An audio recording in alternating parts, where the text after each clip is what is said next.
Hello again, it's yoga time, and today we are tackling 2-in-1 because they are so similar that I don't want to do 2 separate videos for them, and I don't think you'd want to watch 2 separate videos for them either.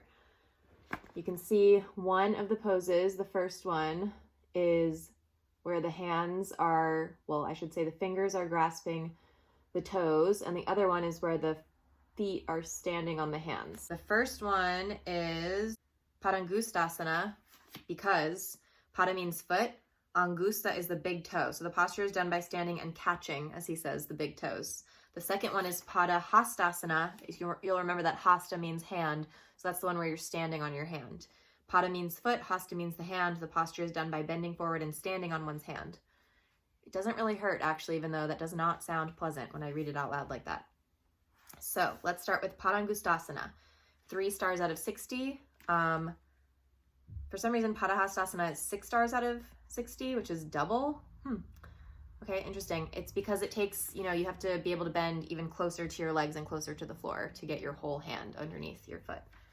That's my interpretation of why it would be so much harder.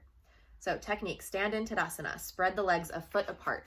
Usually I say hips width distance apart, which I suppose is a little bit less probably than a foot for most people, or at least I'm thinking of that from my perspective. Exhale, bend forward and hold the big toes between the thumbs and the first 2 fingers. That's peace fingers, that's how I say it in class, so that the palms face each other. So basically you want to get your peace fingers on both hands, but the palms face each other. So when you fold forward, this is how your hands are. Peace fingers, fold forward. And you grab the big toe with the peace fingers. So it's kind of like you hook it, or you catch it, like he says. Hold them tight. So you're kind of pulling on the toes. Keep the head up, stretch the diaphragm towards the chest, and make the back as concave as possible. So usually here we say, go to a flat back pose. It's interesting that he says to make the back as concave as possible, because I've always been taught, again, outside of Iyengar yoga, that flat back pose, it's not that the back is becoming concave, it's just becoming parallel to the floor. So according to him, you're gonna wanna make your back concave. Instead of stretching down from the shoulders, bend forward from the pelvic region to get the concave shape of the back from the coccyx.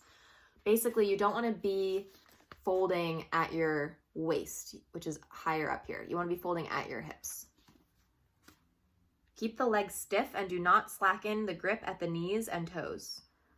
You know my feeling on that after however many poses this is by now. I think you should keep your knees soft, which doesn't mean that your legs aren't straight. They're straight, but your knees are soft.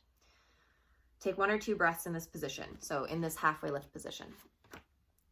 Now exhale and bring the head in between the knees. If you can't make it all the way there, just, in that direction. And also if you can't make it all the way there, you can keep your knees bent, even though he would say you can't. Exhale, bring the head in between the knees by tightening the knees and pulling the toes without lifting them off the floor. So you're pulling into your toes, but you're also pressing your toes down into your fingers and into the floor.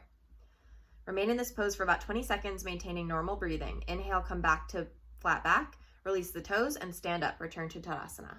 All right, so that's the first one. The second one is almost the same, but let me just read it to you. Stand in Tadasana, spread the legs a foot apart. Same. Exhale, bend forward, and without bending the legs at the knees, again, my opinion as a teacher is that you can bend your knees to do this if you cannot reach your hands under your feet with straight legs. Insert the hands under the feet so that the palms touch the soles. So your hand is going down under the foot. Keep the head up and make the back as concave as possible, same as in the first pose. Do not slacken the grip at the knees and take a few breaths in this position.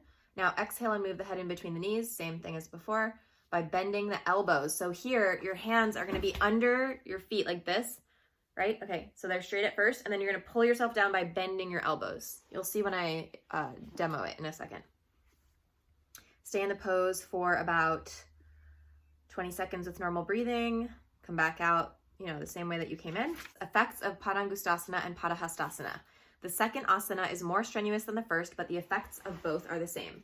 The abdominal organs are toned and digestive juices increase, while the liver and spleen are activated.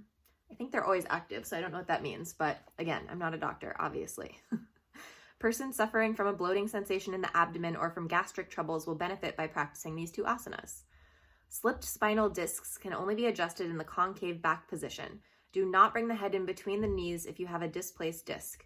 I have experimented with persons suffering from slipped discs, and the concave back position proved a boon to them. It is imperative to get guidance from a guru, master, before trying this pose because it may not be possible to achieve the concave back position immediately. One has to master other minor poses between attempting this one. To me, that sounds like that advice is just for someone who has slipped discs, but I'm not sure. He might mean that if you can't go fully into the pose, you shouldn't go into it at all. Again, my opinion on that is that it's fine to make modifications to get into this pose. So let's go. I have my avocado pants on today. Let's go.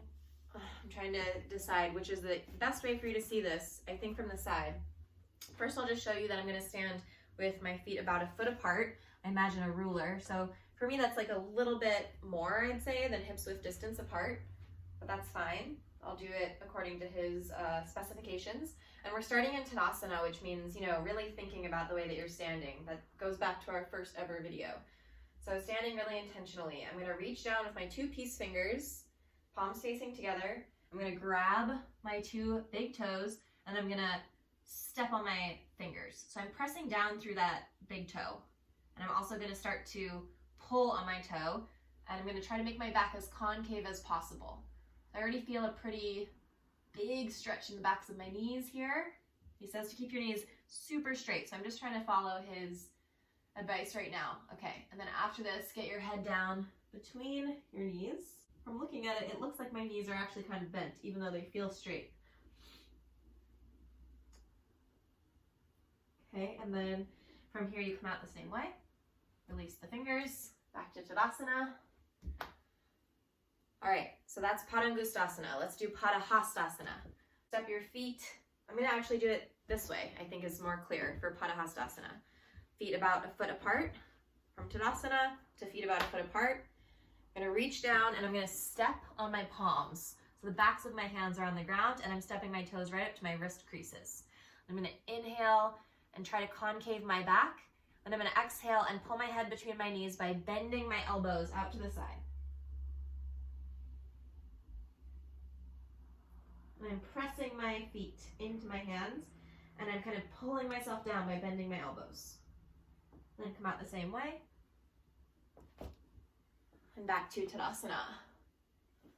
Most people don't have a ton of flexibility in the backs of their legs. So just try it out with your current range of motion. Bend your knees as much as you need. Maybe look in a mirror. Try it out. Let me know what you think. Thanks for watching. Like this video if you found it helpful. Give it a thumbs up underneath here. Subscribe if you haven't yet, and I'll talk to you again soon.